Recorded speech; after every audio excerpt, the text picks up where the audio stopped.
Welcome to Tasting Wine. I'm Haley. I'm Tope. Today we're tasting wine. I forgot my line again. Haley's going to pronounce this because I don't know how. Today we're tasting Sir Lapo. It's a Chianti. Chianti. No. Chianti? Chianti. Chianti. Chianti. It's a Chianti Classico. Which is different than just a Chianti, right? Well, yeah, because there's a region and they've extended the region over the years. I remember, I think I said this, I don't know, there was, yeah, and it has this really cool extra label on here. Oh my gosh, look how cool that is! What is it? What? Oh, cool. Renaissance illustrations on the inside. Okay, forget this episode. I really just want to. Yeah, there was a time when Chianti was really popular, and then a bunch of Americans were drinking it like 40, 60 years, 80 years ago, and so they had to expand the region. So this is they determined that the original ones were like the Classico, like those were the original ones. Interesting. And so you can still get really good wine outside of that region. It just can't be called Chianti Classico. Mm.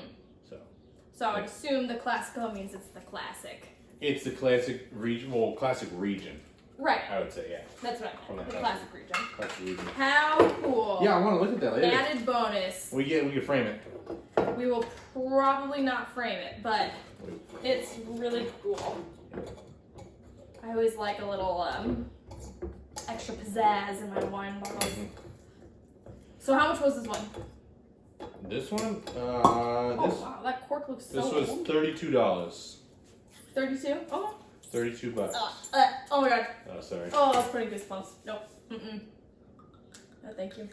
Yeah, look how old this looks. I know, it does look. And this is a 2016, you said? It's a 2016. I mean, it's still 4 years old, you know? Yeah, but I mean, this cork, this looks like this is like a 2009. Yeah, looks really old cork. Sorry, I just dropped all over there. Oh. So it is, this is part of the Reserva line, too, if that means anything. This is Sangiovese and Merlot. It's 90% Sangiovese, 10% Merlot. Nice. Yeah. So apparently something about 1435 they've been doing this. So like kind of a long time. Yeah, kind of a long time. On this day, December 13th, 1398, 3 floors, 26. It changed to a different language. I don't know what that is. This smells like ash. Ash. Ash, like I swear. No, so like when we were in Italy, they put ash like over their cheeses and stuff to like age them. Yeah. And it smells exactly like that. So you're like underground in a cave, so it's like dark, wet, and that like ash over the cheese. That's literally exactly what this smells like. But if I could relate that to another term, I would say dry. It smells dry. Really? I think it smells more wet. It smells more wet. Well, yeah, no, to me this is like damp. Like it's like a damp. I could see maybe damp, but cave. I see when I think ash, I think dry. So maybe that's just where my smells were going.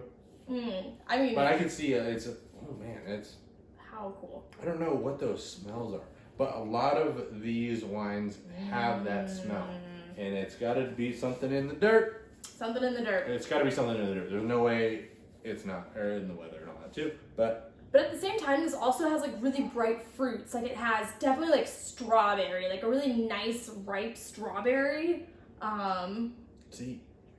And then mixed with that like kind of old timey ash. Like this, I'm not kidding. This smells like iron and like wet cave dwelling.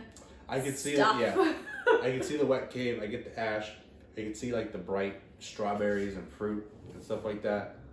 It is pretty well blended, so you are definitely picking that apart, which is awesome because to me it just smells amazing. Oh, I'm serious. It smells absolutely incredible. It smells really, really good. Yeah. I can't wait to taste it. Yes. Which is what I'm gonna do right now.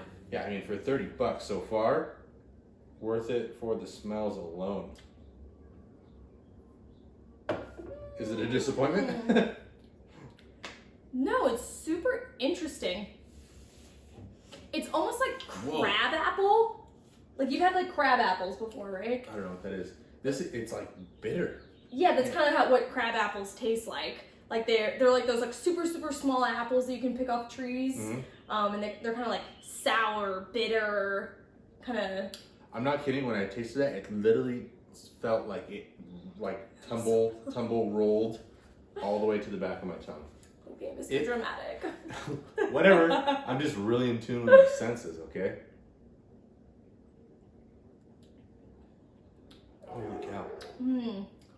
But that's good. It's bitter. And I haven't had too many bitter wines. It almost has like a garlic taste to it. Like, you know how like garlic can tend to be like a little bitter? It's almost like a little bit of like garlic and yeast.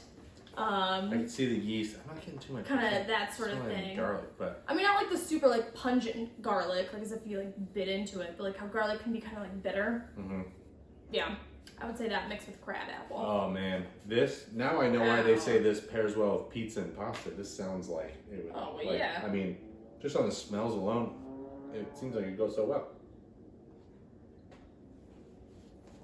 Holy cow. This is quite the treat. So this guy, really you want to read that review and then...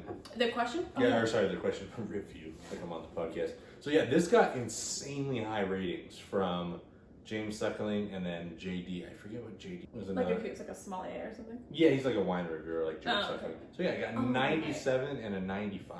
Wow. Which are like, that's insanely high for a wine really priced this well. Something that I feel like I've noticed with things that are either just a Sangiovese or like heavy Sangiovese is that yeast. Every time I drink a Sangiovese, I always get kind of like that yeasty sort of taste to it. That's personally just what I get. Yeah, the ash is kind of burnt off a little bit. It's not so ashy anymore. On the smell? On the smell, yeah. So, we have a question from Angela Blanco. At what temperature do you drink your wines? I've heard for white wine, it should be served chilled, and red wine should be at room temperature. That's a good question. It's a question that you'll never get a good answer for because everyone's got an opinion about it, and everything is different. Because I'll just start with this right off the bat. The Dom Perignon that we had, you know, they're always like chill the heck out of champagne, sparkling wines, all that stuff. That was absolutely phenomenal when it warmed up to room temperature. Oh yeah, when that warmed up, it was so good. So you would never have gotten to experience that if you don't start at a certain place. My whole thing is, I pull it out of the wine fridge. Typically, you're not going to be serving wine at a temperature cooler than a wine fridge. But what is the temperature of a wine fridge? Ours ranges from 55 to 57. You want different temperatures for red and white. We don't do that because we don't have that many whites.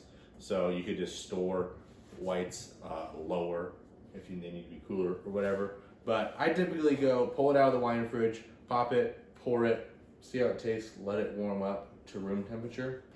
And then when we figure out, I think it was best like right there in the middle of that sweet spot, we might like pop it back in like the fridge a little bit, cool it back down.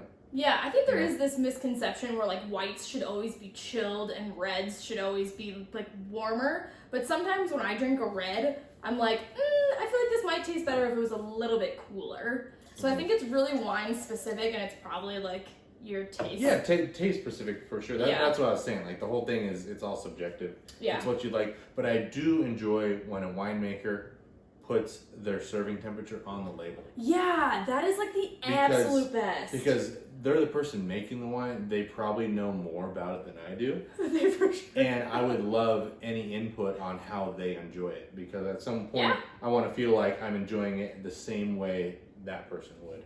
For sure. You know what I mean? So I do look for that on labels. I don't only buy wines that have that on there, but it's nice when you see that on there. And honestly, you see it on a lot of like Spanish wine. You see it on a lot of Tempranillos. I got so deep into it thinking that I was doing it wrong, and you're not doing it wrong. You just drink it how you enjoy it.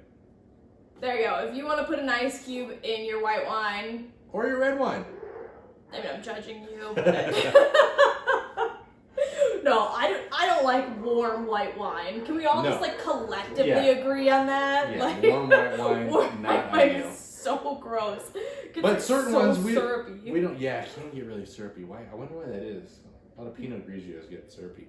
Grapes. Yeah, I don't know. Oh. Well, anyways, that was a super good question, and I don't think I answered it, but that's fine. Close enough. Thanks, Angela. Yeah, thanks, Angela. You can leave a question down below if you got a question. But thank you for joining us here on Tasting Wine. Get out there, taste some wine. Let us know what you're trying. Let us know what we should try next. I think that's it. All right. Cheers. Cheers.